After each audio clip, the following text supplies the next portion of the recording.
हाँ, तो contemporary world politics उसका चैप्टर नंबर 4 अपने बहुत ज़बरदस्त पढ़ लिया था। बस इसका एक कैप्सूल लेना है और बड़े ध्यान से कैप्सूल समझ लो कि यहाँ से निबंधात्मक प्रश्न की जो ऐसे टाइप के क्वेश्चन वो आ रहे हैं, और मैंने मात्र 3 क्वेश्चन जो आपके लगाए हैं इसके अंदर। 3 वेरी इंपॉर्टेंट क्वेश्चन अगर आपने ढंग से पढ़ लिए विथ आंसर लिखे हैं, आंसर का तरीका भी जानना है, जैसा इसमें लिखा वैसा आंसर एग्जाम में लिख के आना है। तीनों में से डेफिनेटली पहला जो है वो तो ज़्यादा चांस है, बाकी दोनों भी देखने हैं, तीनों को देख लेना अच्छे से। चैप्टर का नाम अल्टरनेटिव सेंटर्स ऑफ पावर, सत्ता के वैकल्पिक केंद्र। पहला क्वेश्चन है आसियान वाला, कि क्वेश्चन आएगा कि आसियान के संगठन एवं उसके विजन दस्तावेज 2020 का विस्तार से वर्णन कीजिए, या फिर आसियान तेजी से बढ़ता हुआ एक महत्वपूर्ण क्षेत्रीय संगठन है, इस कथन के पक्ष में तर्क दीजिए, है ना। Describe in detail the organisation of ASEAN and the vision 2020 document, या फिर ASEAN is a fast growing important regional organisation, give arguments in the favour of this statement. Answer आपके सामने है। सबसे पहले अपन थोड़ा कहते हैं ना कि जितना बड़ा क्वेश्चन होता है उसको थोड़ा ढंग से मॉडिफाई करना पड़ता है। आसियान की स्थापना लिखेंगे, पहले इसके बारे में लिखेंगे, फिर इसकी विशेषताएं लिखेंगे, कुछ फीचर्स लिखेंगे। जैसे आसियान की स्थापना है, यानी कि अपन बात करें association of south east ASEAN, ASEAN की स्थापना हुई थी। दक्षिण पूर्व एशिया राष्ट्रों का संगठन जो आसियान है उसकी स्थापना 1967 में हुई थी, ठीक है। 1967 में कहाँ पर हुई थी? बैंकॉक में हुई थी, बैंकॉक में हुई थी, ठीक है। बैंकॉक या बैंकॉक लिख देना, ठीक है, बैंकॉक है वैसे हिंदी में लिख लेना। और इस संगठन के प्रारंभिक सदस्यों में इंडोनेशिया था, मलेशिया, फिलीपींस, सिंगापुर, थाईलैंड, ये इंग्लिश में लिखा हुआ है। बाद में कौन जुड़ गए? Brunei, Darussalam, Vietnam, Laos, Myanmar एवं कंबोडिया भी इसमें जुड़ गए। और 8% इसमें सदस्य कितनी है? टोटल मेंबर कितने हैं? 10 है। इसका हेडक्वार्टर कहाँ है? जकार्ता। जकार्ता इंडोनेशिया की राजधानी, इंडोनेशिया के इसका हेडक्वार्टर है, मुख्यालय। बात खत्म, समझ में आ गया। नेक्स्ट बात आएगी आसियान की प्रमुख विशेषताएं, हेडिंग लगाएंगे आप आसियान की प्रमुख विशेषताएं, ठीक है, मेन फीचर्स ऑफ आसियान, ठीक है। बाकी इसकी जरूरत नहीं है वैसे, चाहो तो लिख देना, वरना सीधा नंबरिंग भी कर सकते हो डायरेक्ट। नंबर 1 आसियान सुरक्षा समुदाय, आसियान सिक्योरिटी कम्युनिटी, ठीक। आसियान सुरक्षा समुदाय क्षेत्रीय विवादों को सैनिक टकराव तक ले जाने की सहमति पर आधारित है। सन 2003 तक आसियान के सदस्य देशों ने कई समझौते किए, जिनके माध्यम से प्रत्येक देश ने शांति, सहयोग, निष्पक्षता, हस्तक्षेप को बढ़ावा देने, राष्ट्रों के आपसी अंतर एवं संप्रभुता के अधिकारों का सम्मान करने पर अपनी वचनबद्धता प्रकट की। सन 1994 में आसियान देशों की सुरक्षा एवं विदेश नीतियों में तालमेल बनाने के लिए आसियान क्षेत्रीय मंच की भी स्थापना की गई थी, याद है ना, आसियान क्षेत्रीय मंच, ठीक है, यानी कि आसियान रीजनल फॉर्म, ये रहा आसियान रीजनल फॉर्म ARF, ये 1994 के अंदर स्टैब्लिश किया गया था। सब बिल्कुल बड़ी शानदार तरीके से, पहली इसका फीचर है। सेकंड फीचर आसियान आर्थिक समुदाय, ये सेकंड है। आसियान इकोनॉमिक कम्युनिटी, नंबर 3 है आसियान सामाजिक सांस्कृतिक समुदाय, आसियान सोशियो कल्चरल कम्युनिटी, ठीक है। हालांकि नीचे से लिखना आपको, ये ध्यान रखना। तो आसियान आर्थिक क्या है कि आसियान आर्थिक समुदाय के उद्देश्य आसियान देशों का साझा बाजार एवं उत्पादन आधार तैयार करना है। सीधी सी बात, नाम में पता चल रहा है आर्थिक मतलब इकोनॉमिक, पैसा जहाँ से मिलेगा मार्केट से मिलेगा, तो मार्केट को एक तरह साझा पार्टनरशिप के तौर पे, तथा इस क्षेत्र के आर्थिक एवं सामाजिक विकास में सहायता प्रदान करना है मेनली इसका काम। ये संगठन इस क्षेत्र के देशों के आर्थिक विवादों को निपटाने के लिए निर्मित वर्तमान व्यवस्था में भी सुधार करना चाहता है। आसियान ने निवेश, श्रम एवं सेवाओं के संबंध में मुक्त व्यापार क्षेत्र बनाने पर भी ध्यान दिया है। इस प्रस्ताव पर आसियान के साथ बातचीत करने की शुरुआत संयुक्त राज्य अमेरिका ने व चीन ने की है, ठीक है। एग्जाम्पल लिख देना, इस प्रस्ताव पर जो बातचीत करने की शुरुआत जो की है वो संयुक्त राज्य अमेरिका व चीन ने कर दी है, ठीक है। तो objective ASEAN community was the prepare a foundation for a common market and production base of ASEAN countries and to promote economic and social development in the region. Or this organization also aims to reform the present system built to resolve economic disputes among countries of this region. ASEAN has also focused on building free trade or areas, जिसको अपन FTA बोलते हैं, in terms of investment, labor and services. This initiative to hold talks with ASEAN on this proposal has already taken by US and China. Number 3 है ASEAN सामाजिक सांस्कृतिक समुदाय, ठीक है। तो आसियान का ये समुदाय संबंधित देशों से शैक्षिक विकास हैं, समाज कल्याण है, जनसंख्या नियंत्रण है, संचार, सांस्कृतिक, ये सब एक्टिविटीज़ इसमें आ जाती है। फिर देखो आसियान का विजन 2020 वेरी इंपॉर्टेंट है। आसियान का जो विजन है, आसियान विजन 2020 डॉक्यूमेंट बहुत इंपॉर्टेंट है, अलग से भी पूछा जा सकता है, वो भी इसी में डालना है कि आसियान के विजन दस्तावेज 2020 के अंतर्गत में अंतर्राष्ट्रीय समुदाय में आसियान की एक बहुमुखी भूमिका को प्रमुखता दी गई है, ठीक है। सेकंड, टकराव के स्थान पर बातचीत को बढ़ावा देने की बात की गई है, ये वाला है यहाँ लिख देना, ठीक है, एक ही बात है वो। तीसरा, आसियान के विजन 2020 के अंतर्गत एक आसियान सुरक्षा समुदाय, एक आसियान आर्थिक समुदाय और एक आसियान सामाजिक शांति समुदाय बनाने की संकल्पना की गई, जो भी मैंने इसकी विशेषता पढ़ा था। विजन 2020, विजन दस्तावेज 2020 के अंतर्गत क्षेत्रीय आर्थिक एकीकरण, वित्तीय सहयोग एवं व्यापार उदारीकरण के विभिन्न उपायों पर भी बल दिया गया है।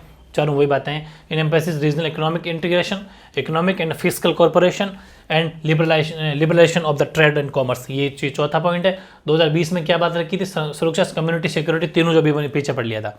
ये चारों इसके विजन की बातें हो गई। और फिर ये क्वेश्चन अपना यहाँ से शुरू हुआ था, यहाँ से, ठीक है। पहले आपने स्थापना की बातें कर ली थोड़ी, फिर विशेषताएं बता दी, यानी कि फीचर्स बता दिए, जो फीचर बताए अपने 3, ठीक है। और फिर अपने दस्तावेज 2020 के बारे में बता दिया, ठीक है। क्वेश्चन हो गया कंप्लीट। सेकंड क्वेश्चन है माओ युग, वेरी इंपॉर्टेंट है, बहुत बार आया भी है ये भी। माओ युग के पश्चात चीन द्वारा कौन कौन सी नई आर्थिक नीति अपनाई गई, इन नीतियों को अपनाए जाने के कारणों, लाभकारी परिणामों का विस्तार से वर्णन करो। या फिर चीन के आधुनिकीकरण के लिए चीनी नेतृत्व 1970 के बाद किए गए किन्हीं 4 बड़े नीतिगत निर्णयों को उजागर कीजिए, बात एक ही है। Which new economic policy were adopted by China after the Mao era, described in detail reason and beneficial outcomes to of these policies. Second, what were the important policy decisions taken by Chinese leadership in the decade of 1970s? Answer देखो कि माओ युग के पश्चात चीन द्वारा, मैंने आपको बहुत अच्छे से बता रखा है चैप्टर में सारी बातें। तो माओ युग के पश्चात चीन द्वारा अपनाई गई नई आर्थिक नीतियाँ, ये हेडिंग है। ये हेडिंग क्या रहेगी, माओ युग के पश्चात चीन द्वारा अपनाई गई नई आर्थिक नीतियाँ, ये देखो ये हेडिंग रह जाएगी, यानी कि new economic policy adopted by China after the Mao era. तो चीन नेतृत्व ने सन 1970 के दशक में आर्थिक संकट से उबरने के लिए कुछ बड़े नीतिगत निर्णय लिए, जिनका विवरण निम्नलिखित हैं। कौन कौन से निर्णय अपन देख रहे हैं। नंबर 1, यूएसए, संयुक्त राज्य अमेरिका से संबंध स्थापित करना, ये पहली हेडिंग है। संयुक्त राज्य अमेरिका से संबंध स्थापित करना यानी establishing relation with the USA. चीन ने अपने राजनीतिक व आर्थिक एकांतवास को समाप्त करने के लिए 1972 में संयुक्त राज्य अमेरिका से संबंध स्थापित किए, ठीक है। 1972 में से रिलेशन बनाए। नंबर 2, आधुनिकरण। सन 1973 में तत्कालीन चीनी प्रधानमंत्री चौ एन लाई, ठीक है, उसने कृषि, उद्योग, सेना, विज्ञान एवं प्रौद्योगिकी के क्षेत्र में आधुनिकरण के 4 प्रस्ताव भी रखे थे, ठीक है, 4 प्रपोजल, ठीक है। और दूसरी बात, आर्थिक सुधारों में खुले द्वार की नीति, economic reforms and open door policy. और सेकंड अपन मॉडर्नाइजेशन तो अपन देख लिया, ये समझ गए खुले द्वार की नीति ज़बरदस्त तरीके से ग्रोथ की थी चाइना ने इसके बाद में, मतलब इन बीच के जो भी हर्डल्स थे गवर्नमेंट जो भी ऊपर लगाती थी सब रोक टोक खत्म कर दी। सन 1978 में तत्कालीन चीनी नेता देंग शाओपेंग ने चीन में आर्थिक सुधारों में खुले द्वार की नीति की घोषणा की। अब नीति ये हो गई है कि विदेशी पूंजी और प्रौद्योगिकी निवेश से उच्चतर उत्पादकता को प्राप्त किया जाए। और चीन सन 2001 में विश्व व्यापार संगठन में भी सम्मिलित हो गया था। ये ठीक है ना। In 1970, the Chinese leader Deng Xiaoping announced economic reforms and open door policy in China. The new policy called the Achieving Higher Productivity through Investment of Foreign Capital and Technology. In 2001, China joined World Trade Organization को अपन WTO बोलते हैं, उसको भी इसने join कर लिया।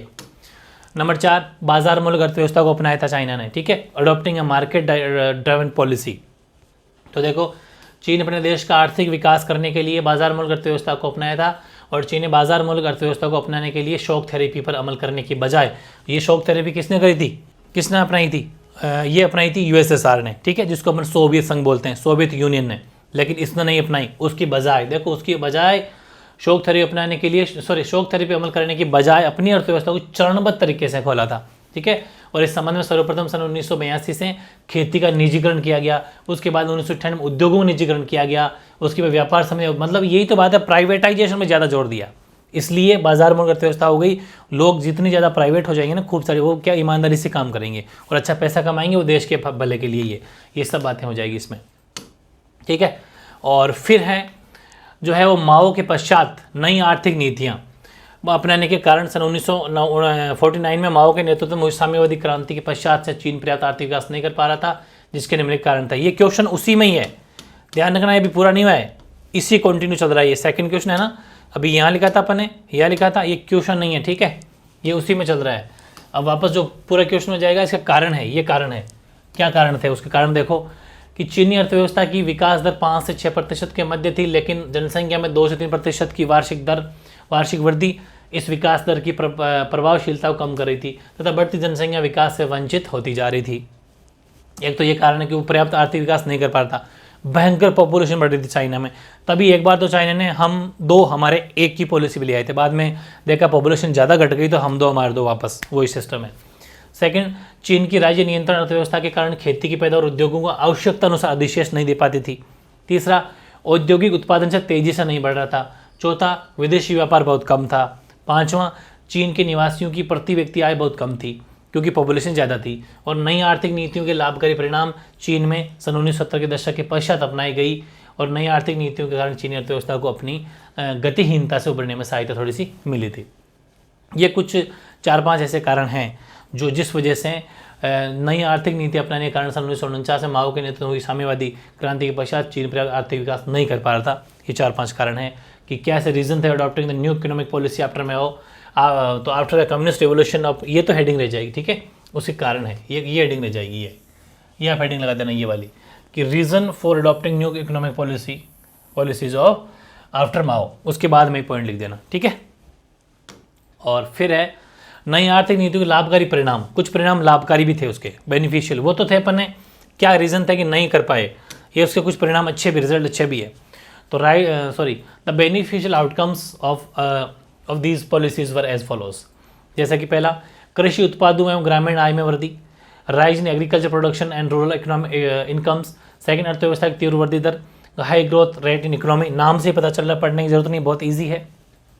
और फिर तीसरा, विदेशी व्यापार में उल्लेखनीय वृद्धि हुई, significant increase in foreign trade. Number 4, प्रत्यक्ष विदेशी निवेश हुआ, अच्छा खासा। अभी चाइना देख लो, बहुत अच्छा विदेशी निवेश कमा रहा है, मतलब हर देश में अपना, जैसे इंडिया भी भयंकर तरीके से इसको अपना मतलब ऐसा अपन पैसा देते हैं चाइना को, क्योंकि वहाँ इसका हर चीज़ मोस्टली खूब सारी चीज़ें चाइना की बहुत ज़्यादा इंडिया के अंदर है ना। तो विदेश निवेश अब अच्छा कर पा रहा है, ये अच्छे रिजल्ट पे है इसके।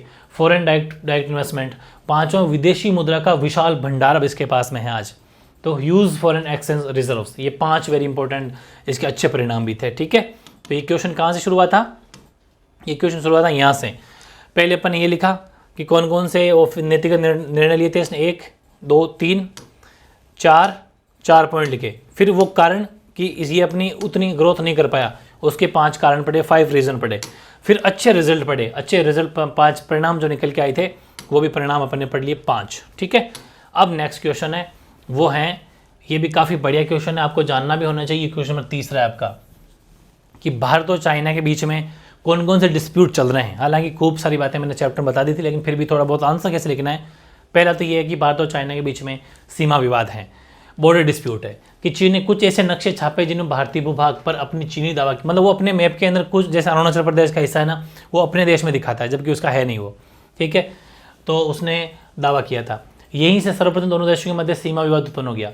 फिर चीन ने पाकिस्तान के साथ संधि करके कश्मीर का कुछ भाग भी अपने अधीन कर लिया, जिसे तथाकथित पाकिस्तान द्वारा हथियाए गए कश्मीर का हिस्सा माना गया था। पहले इसने हथियाया था, उसके बाद वो अभी आज पीओके के पास में, पाकिस्तान के पास में पाक ऑक्यूपाइड कश्मीर। चीन भारत के एक राज्य अरुणाचल प्रदेश पर भी अपना दावा करता है।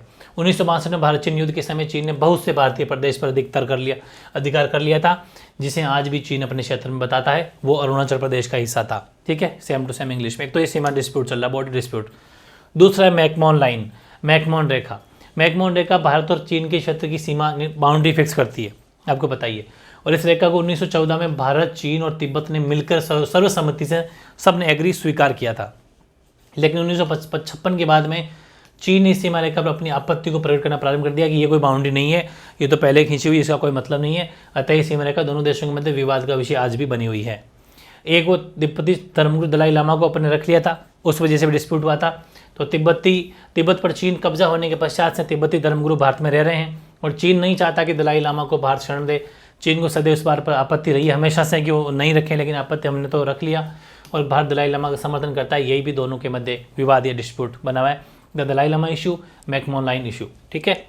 और फिर है चीन का पाकिस्तान को हथियारों की आपूर्ति करवाना, ये भी है। Chinese supply of weapons to Pakistan देता रहता है, आपको ही पता है, हमेशा अपन सुनते रहते हैं, वरना पाकिस्तान के पास में तो खाने के दाने ही नहीं हो, कहाँ से ला रहा है।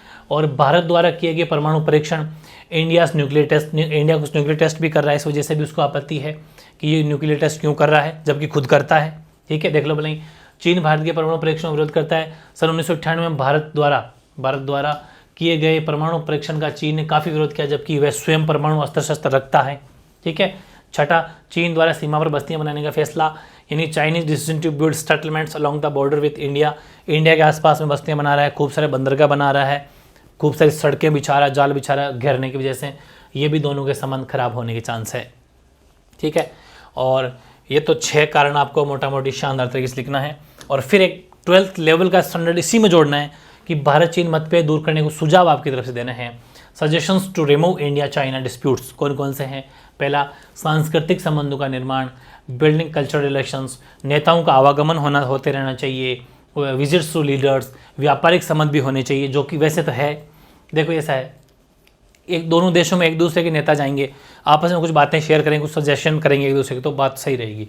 व्यापारिक संबंध कुछ जैसे कि हम हमारा सामान वहाँ बेचें, वो खुद अपना बेचें, तो कुछ अपनत्व आता है उससे थोड़ा बहुत, और जुड़ाव भी रहेगा। कुछ सांस्कृतिक संबंध में, कल्चरल क्या होता है कि चीन और भारत दोनों के बीच सांस्कृतिक संबंध सुदृढ़ हो, इसलिए भाषा और साहित्य का आदान प्रदान होना चाहिए। हमारी लैंग्वेज भी वहाँ पर सिखाई जानी चाहिए, उनकी लैंग्वेज भी यहाँ सिखानी चाहिए। ये कुछ भी आपकी तरफ से सुझाव है। और चौथा, आतंकवाद पर संयुक्त दबाव बनाओ, कि जैसे जॉइंट प्रेशर ऑन टेररिज्म जहाँ पर भी वो मोस्टली पाकिस्तान अगर कुछ घुसपैठ करता है तो भारत और चाइना दोनों को मिलकर उसका विरोध करना चाहिए, या वर्ल्ड में कहीं पर भी टेररिज्म उसकी हेल्प मतलब हमेशा उसका मतलब उसको ख़त्म करने के लिए हमेशा आगे रहना चाहिए, दोनों को मिलजुल के। पर्यावरण सुरक्षा समस्या का समाधान, resolution of environment security problem, ये तो पूरे संसार के सामने आज है और ये आगे जाके बहुत बड़ी समस्या होने वाली है, इस पर भी विचार करनी चाहिए।